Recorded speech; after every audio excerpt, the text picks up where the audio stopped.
Mr. President, we just had Ukrainian week here in the European Parliament. You spoke to much all the fraction leaders. You spoke to all the fraction leaders. How do you think they should solve the political crisis we see in Kiev right now? We made an appeal to national solidarity. There are moments in the life of a country where you need unity. What we learn from them is there is a deep split between the political tendencies, but the overwhelming majority of group leaders stick to the idea not to go to early elections, to find with the acting parliament a solution. I thought that this is a progress because for the time being the country needs everything but not a long-lasting election campaign. We have heard many times, and we heard it again this week, yes, it's going to be unity, we're going to fight the oligarchs, etc., etc. We have heard that now since 2004 and the Orange Revolution. Why is it different this time, you think? I think this is a very fragile and fragmentized society in Ukraine. There are deep splits, not only politically, there are also unbalanced developments between rural areas and the big cities, and in the society between a few of super rich and every day more poor people, and this is destroying the fabric of the society. Therefore, more social justice on one hand, but also a sustainable fight against corruption is a precondition to attract foreign investors, and without foreign investments the country can't be economically developed. So a mixture of different measures is necessary, but that's what we know since 10 years. And if we will not speed up, and if they will not speed up, I fear that the destabilization in the country will become an everyday more risk for stability of the country. There's been a decision, or there will be a decision by the European Commission to decouple Georgia and Ukraine when it comes to the visa liberalization. The proposal will be sent earlier for Georgia than for Ukraine. What do you think about this proposal, and especially when I've heard some voices in the Parliament saying that we will recouple them again? This is a vibrant debate here in the Parliament. If this is reasonable for the time being to decouple it, what kind of signal is this to Ukraine? I spoke intensively with President Poroshenko and with the group leaders here during the week. Everybody, even the biggest enemies in the country, urged us not to do this, to go ahead with speed-up procedure for visa liberalization. And I have a certain sympathy for it, because visa liberalization has a lot to do with investments. This is a burden for foreign investors, for foreign companies. It is a burden for international contacts of Ukrainian economy, but that's exactly what we need. There is, on the other hand, a lot of people saying, if we will give it to Ukraine now without deepening the pressure on them to undertake the necessary reform step, they get the visa liberalization and they don't reform the country. I have also a certain sympathy for these arguments. So I return to what I said in answering to your previous question. We have to do the same in the same time, both in the same time. Urge the country, we must urge the country to go for credible reform step and especially fight against corruption. But on the other hand, we must, those people who want to invest in the country, free from administrative burdens. But should Georgia and Ukraine go hand in hand, or should Georgia be allowed to go further, considering that they have completed all the reforms? Once more, not yet. The Commission has taken that decision. This is also on the way in the Commission, and there are different opinions there. So I don't want to express my view before I have a decision. I found the strategy to go together, to make it a regional, kind of regional package reasonable. But for sure, there are reasons why people doubt that it is feasible. But we will see what the Commission will suggest to the Parliament. You are an ardent European, but you're also German. What's your opinion about Nord Stream 2? It's a private company, but I understand that therefore the investment is a private one. The European Union is not interfering in private investments normally. And what is a little bit forgotten in the whole debate for the time being, it was recognized as a European project.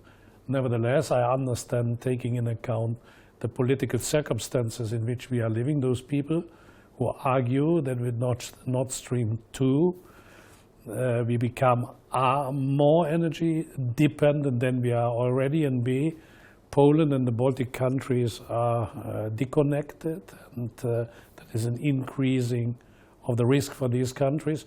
So I have a certain understanding for the arguments, but my proposal is, why not to discuss these questions openly with Nord Stream and make concrete proposals how we can, with them together, avoid the risks. There is a German word that has become used in the English language as well, slightly negative in the English language, Russlandversteher. And it's associated with your political party and many of the leading figures of your political party. What is this issue between German social democracy and Russia? I know that word, and I read just recently a very interesting essay in Germany about that term. Versteher means somebody who understands. That term is used not only in relation to Russia in a negative way. Frauenversteher is, for example, a very negative word for somebody who is not a macho, who is a man who tries to be full in the frame of gender equality. It's called by a certain kind of people Frauenversteher. My feeling was, and I agreed with the author of that essay, that Versteher in German, somebody who understands or who try to understand another, is from a principle point of view a positive strategy. Not to judge immediately, first of all to try to understand.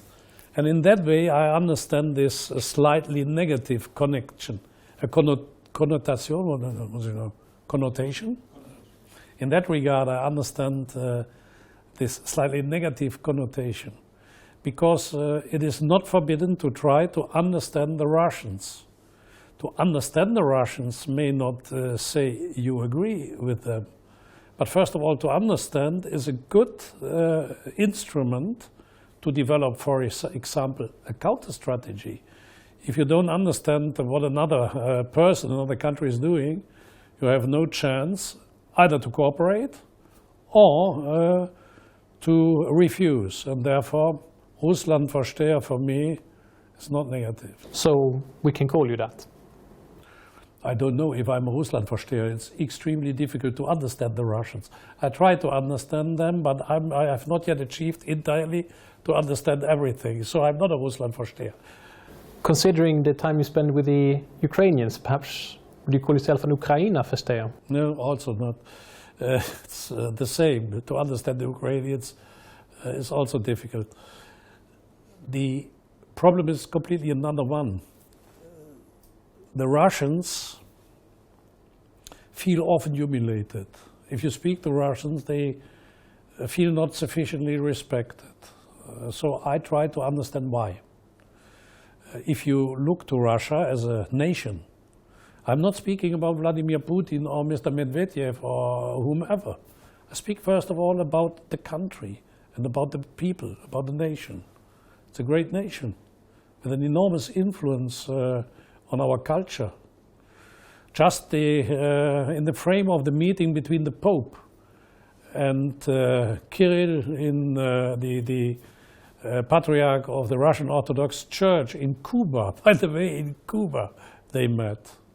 I read once more a little bit about the history of the Orthodox world and the split between the Patriarchate of Constantinople and of Moscow, and of this view of Ivan IV, called the Terrible, of this third Rome, which Moscow should become. Look to Russian literature, how Dostoevsky or Tolstoy influenced our culture in Europe. So this is a great nation, and therefore we should not underestimate the pride and the view they have on themselves. But this is absolutely not a justification for the fact that the veto power of the Security Council of the United Nations has the duty to defend international law. But what Russia did with the annexation of Crimea was to break international law. And this is a worrying element, that veto power of the Security Council, instead to defend international rules, is breaking international rules. So to be a Russland-Versteher, to get back to it, means not to live with prejudices against or with fascination about the Russians. We have very neutrally, first of all, take note about what they are doing, what they are acting, and then to come to the necessary conclusion. And one conclusion is, as long as Russia is breaking international rules, as long as they are not applying to what they promised in the Minsk agreement, the European Union is in a very difficult relationship with Russia. Moving to Belarus, Mr. Lukashenko is free to come to the EU again. Would you welcome him here in the European Parliament, shaking hands with him in front of the cameras? Mr. Lukashenko is a very efficient man, but I remember very well how I was upset personally about the confirmation he did for the sentence to death for a 22-year-old boy who went in a rally against him, and he was executed. So I have a lot of problems with Mr. Lukashenko, but I remember very well that the word of a former foreign minister of the Federal Republic of Germany said, if we would only have relationships with full-fledged democracies, I could transfer the Foreign Affairs Ministry in my house. So if there is a need to speak to Mr. Lukashenko, for sure the European Parliament will speak to Mr. Lukashenko. How should we relate to countries such as Azerbaijan and Belarus, which yourself said don't really, right now in their regimes, don't share the same European values as we do? These countries completely in a transformation, or these post-Soviet countries who are in turbulent times are nevertheless our partners. They are our neighbors. We must live with the realities. Wishful thinking is in international diplomacy not helpful, and therefore we have to contribute to influence them in the direction of more respect for individual rights, of democracy, of human rights. We have to influence them in a closer cooperation to assure military and economic security.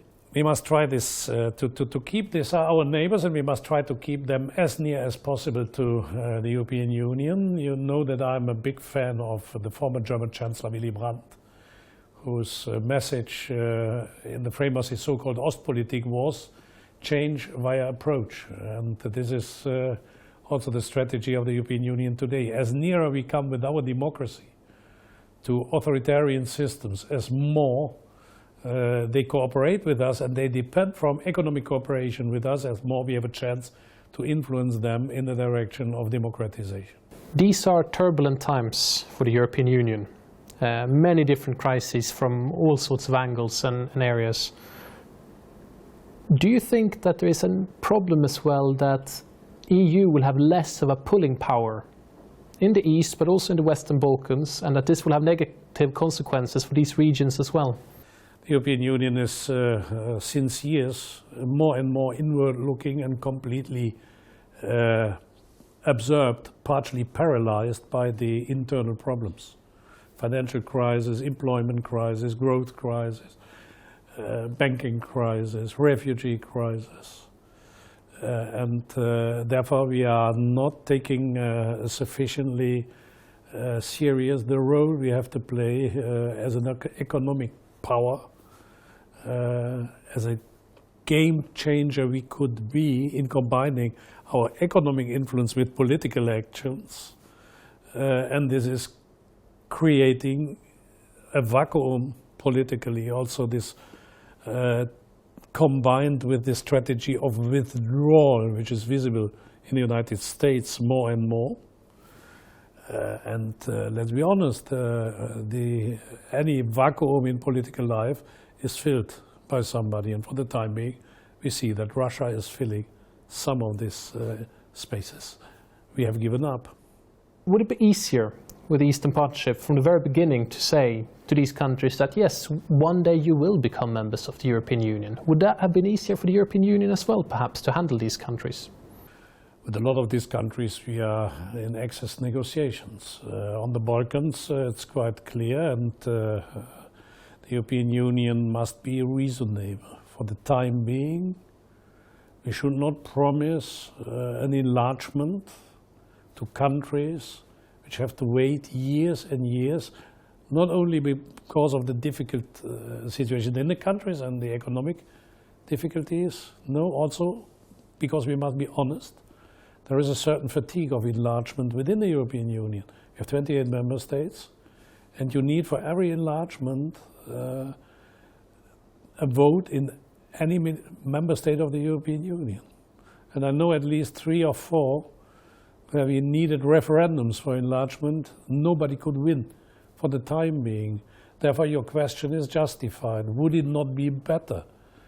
But I want to add another reflection. We should not promise what we can't keep.